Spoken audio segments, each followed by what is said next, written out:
अस्सलाम वालेकुम दोस्तों, उम्मीद करता हूँ आप सब लोग खैरियत से होंगे। आज हम CS 507 की लेसन नंबर 37 स्टार्ट करने जा रहे हैं, जिसका टॉपिक है control analysis, likelihood, impact and risk determination. ठीक है, इसमें हम देखेंगे जी कंट्रोल एनालिसिस। ये होता है जी, ये फिर से वैल्यूएट करता है कि कौन से सिक्योरिटी कंट्रोल्स पहले से सिस्टम में लगाए गए हैं या फ्यूचर में हमें इम्प्लांट किए जा सकते हैं। ठीक है, इनमें आ जाते हैं जी कंट्रोल्स के दो टाइप्स होते हैं, नॉन टेक्निकल या मैनेजमेंट कंट्रोल्स, जैसे पॉलिसीज हो गई, ट्रेनिंग हो गई, फिजिकल सिक्योरिटी। उसके अलावा टेक्निकल कंट्रोल्स ये होते हैं सॉफ्टवेयर हार्डवेयर के जरिए, जैसे फायरवॉल, एंटीवायरस, इंक्रिप्शन। ठीक है, इसका गोल ये हमें देखना होता है कि क्या ये कंट्रोल्स इफेक्टिवली कमजोरी को रोक सकते हैं। ठीक है, और उसके अलावा अगर अटैक हो जाए तो कितना नुकसान हो सकता है, चाहे कंट्रोल्स हों भी। ठीक है, उसका आउटपुट ये होता है कि एक लिस्ट या डॉक्यूमेंट ऑफ एग्जिस्टिंग या प्लान कंट्रोल्स जो कि लाइक्लीहुड को रिड्यूस करने और इम्पैक्ट को कम करने में हेल्प करती है। ठीक है, उसके बाद हम देख लेते हैं लाइक्लीहुड डिटर्मिनेशन टॉपिक है हमारा। इसका मतलब ये हुआ कि होने के इम्कानात जो होते हैं किसी चीज़ के, उनका जायज़ा लेना। इस फेज में हम ये एनालाइज करते हैं कि क्या किसी थ्रेट, जैसे कि सोर्स उसका हैकर या फायर सिस्टम फेलियर वगैरह के ज़रिए किसी वल्नरेबिलिटी का फ़ायदा उठाया जा सकता है। इसमें अब हम देखते हैं इनपुट। इनपुट है थ्रेट सोर्स की मोटिवेशन, क्या उससे फ़ायदा मिलेगा, थ्रेट सोर्स की कैपेसिटी जो है क्या वो कैपेबल है, उसके अलावा एग्जिस्टिंग कंट्रोल्स इफेक्टिव हैं कि नहीं, उनको चेक किया जाता है। ठीक है, अब लाइक्लीहुड के भी कुछ लेवल्स होते हैं, एक होता है जी लो लेवल, एक होता है मीडियम लेवल और एक होता है हाई लेवल। लो लेवल में क्या होता है कि थ्रेट का मोटिवेशन या कैपेबिलिटी लो है या स्ट्रॉन्ग कंट्रोल्स हैं लगाए हुए हैं, ये देखते हैं इसमें। मीडियम में होता है कि थ्रेट मोटिवेटेड एंड कैपेबल हैं, लेकिन कुछ कंट्रोल्स उसे स्लो या रोक सकते हैं। ठीक है, हाई लेवल में ये होता है कि थ्रेट हाईली मोटिवेटेड है, स्ट्रॉन्ग कैपेबिलिटी है और कंट्रोल्स इनफेक्टिव है इसमें। ठीक है, आउटपुट इसका ये होता है कि लाइक्लीहुड रेटिंग हमें मिल जाती है कि जो थ्रेट है वो लो है, मीडियम है कि हाई है। ठीक है, इसके बाद हमारा नेक्स्ट टॉपिक है इम्पैक्ट एनालिसिस। इस फेज में हम ये समझते हैं कि अगर कोई थ्रेट सक्सेसफुली अटैक करता है तो उसका सिस्टम पर कितना इफेक्ट हो सकता है। ठीक है, इसके अंदर हम ज़रूरी इंफॉर्मेशन ये होती है कि सिस्टम मिशन क्या है, आईटी सिस्टम क्या काम करता है। इसके अलावा हम देखते हैं डाटा क्रिटिकलिटी, सिस्टम या डाटा ऑर्गेनाइजेशन के लिए कितना इम्पोर्टेंट है। ठीक है, उसके बाद हम देखते हैं डाटा सेंसिटिविटी, डाटा कितना कॉन्फिडेंशियल है, कस्टमर इन्फो या ट्रांजैक्शन वगैरह इसमें आ जाती हैं। उसके बाद इम्पैक्ट को मेजर करने के इसमें क्या तरीके हैं जी, क्वालिटेटिव टर्म्स में अगर देखें तो वही है हाई, मीडियम, लो। और अगर हम क्वांटिटेटिव टर्म्स में देखें तो ये कह सकते हैं कि पैसों में कह सकते हैं। ठीक है, जैसे कि हमें 10,000 का नुकसान हो गया, ये हम कह सकते हैं कि क्वांटिटेटिव टर्म्स में हम इम्पैक्ट के एनालिसिस कर रहे हैं। आगे इम्पैक्ट एरियाज हैं जी इसके, मिशन इम्पैक्ट, क्रिटिकलिटी असेसमेंट या डाटा सेंसिटिविटी। आउटपुट हमें इसका मिलता है जी इम्पैक्ट रेटिंग। ठीक है, उसके बाद हमारा नेक्स्ट टॉपिक है रिस्क डिटर्मिनेशन। अब हम इन तीनों चीज़ों को मिलाकर रिस्क का लेवल डिटरमाइन करते हैं।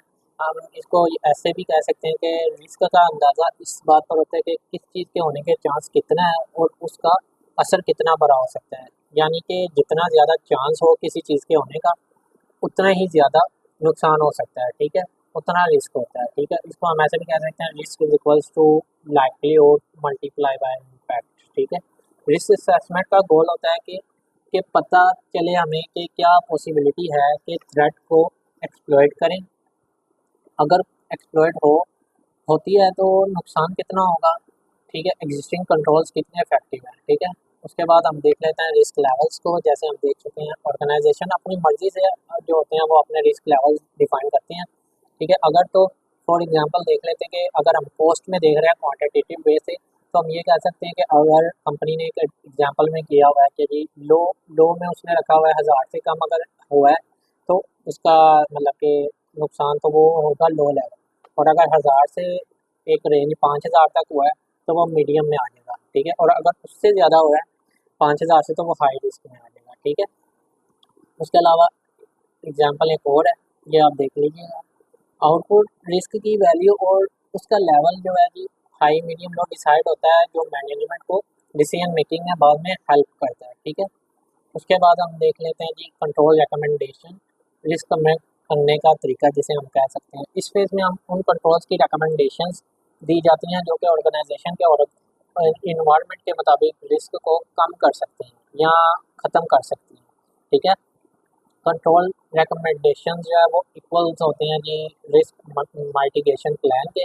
हम ऐसे भी कह सकते हैं ये वो प्रैक्टिकल एक्शन होती है जो कि किस सिस्टम को सेफ बनाती है, रिस्क असेसमेंट के बाद डिसाइड की जाती है और उसके अलावा ऑर्गेनाइजेशन के मिशंस, गोल्स और रिसोर्सेज के मुताबिक होती है। ठीक है, उसके बाद हमारा नेक्स्ट टॉपिक है जी रिजल्ट डॉक्यूमेंटेशन। ठीक है, इसमें हम रिपोर्ट्स बनाते हैं। इस फेज में हम सारी रिस्क असेसमेंट प्रोसेस का रिजल्ट एक रिपोर्ट या प्रेजेंटेशन में हमें लिख के देना होता है। ठीक है, फॉर एग्जांपल इसको देख सकते हैं जी एक सिक्योरिटी मैनेजर एक रिस्क असेसमेंट करता है, उसमें वो करता है जी कंपनी में 18 कंप्यूटर्स हैं कि एक डबल स्टोरी बिल्डिंग है, बिल्डिंग में उसके अलावा मैनेजर का फोकस ये होता है कि कंप्यूटर किन थ्रेट से का शिकार हो सकते हैं। ठीक है, उसमें ये उसने एक रिपोर्ट बनाई। ठीक है, उसमें मैनेजर के स्टेप्स हम देख लेते हैं जी वेब सर्च, ऑफिस डॉक्यूमेंटेशन और पब्लिक सोर्स, मतलब के पब्लिक सोर्सेज से थ्रेट्स का पता लगाना। ठीक है, उसके बाद ऑफिस के फिजिकल सर्वे करता है वो, उसके बाद देखता है कि कहाँ से रिस्क हो सकता है। ठीक है, थर्ड में आ जाता है स्टाफ से बात करता है उनकी ऑब्जर्वेशंस और इशू जानने के लिए। ठीक है, उसके बाद हर हैज़र्ड थ्रेट के लिए लिखता है कैसे कंप्यूटर्स को नुकसान हो सकता है, क्या एग्जिस्टिंग कंट्रोल्स हैं, क्या बेस्ट प्रैक्टिसेस अवेलेबल हैं। ठीक है, मतलब कि अपनी ऑर्गेनाइजेशन को किसी दूसरी ऑर्गेनाइजेशन के सिस्टम से कंपेयर कर सकता है। ठीक है, एक्शन असाइन करता है किसी को क्या करना है, कब करना है। ठीक है, उसके अलावा जब कोई एक्शन कंप्लीट होता है तो टिक करता है, मतलब कि एक चेक बॉक्स कह सकते हैं, उसमें डेट लिखता है। ठीक है, एक ऑफिस मीटिंग में फाइंडिंग्स शेयर करता है और रिपोर्ट डिस्ट्रीब्यूट करता है। एनुअली या जब कोई मेजर चेंज हो तो असेसमेंट जो हुई है वो उसको रिव्यू करता है। हर बिजनेस अलग होता है। ठीक है, इसलिए उनको अपनी स्पेसिफिक नीड्स के मुताबिक जो रिस्क और कंट्रोल्स प्लान करने चाहिए। ठीक है, इम्प्लीमेंटेशन अब हम देख लेते हैं जी। कंट्रोल जब रिकमेंडेड और अप्रूव हो जाते हैं तो हमने उनको इम्प्लीमेंट करना होता है। उसके बाद ये नेक्स्ट स्टेप है, इसमें हम इम्प्लीमेंटेशन सिर्फ टेक्निकल काम नहीं होता बल्कि मैनेजमेंट का ओनरशिप और सपोर्ट भी ज़रूरी होता है। मैनेजमेंट को चाहिए कि वो प्रायोरिटी दे, मोटिवेट करे और यूज़र्स को इन्वॉल्व करे। कंट्रोल का सिस्टम में सही इंटीग्रेशन ज़रूरी होती है ताकि एक्चुअल प्रोटेक्शन मिल सके हमें। ठीक है, चैलेंजेस इसमें क्या आज नए कंट्रोल्स को इम्प्लीमेंट करना आसान नहीं होता। ठीक है, उसके अलावा रेजिस्टेंस आ सकती है इसमें, इसलिए प्रॉपर प्लानिंग हमें ज़रूरी है, ट्रेनिंग भी ज़रूरी है और लीडरशिप भी हमें ज़रूरी है इसमें। उसके बाद मॉनिटरिंग एंड एवेल्यूएशन, ये हमारा लास्ट टॉपिक होगा।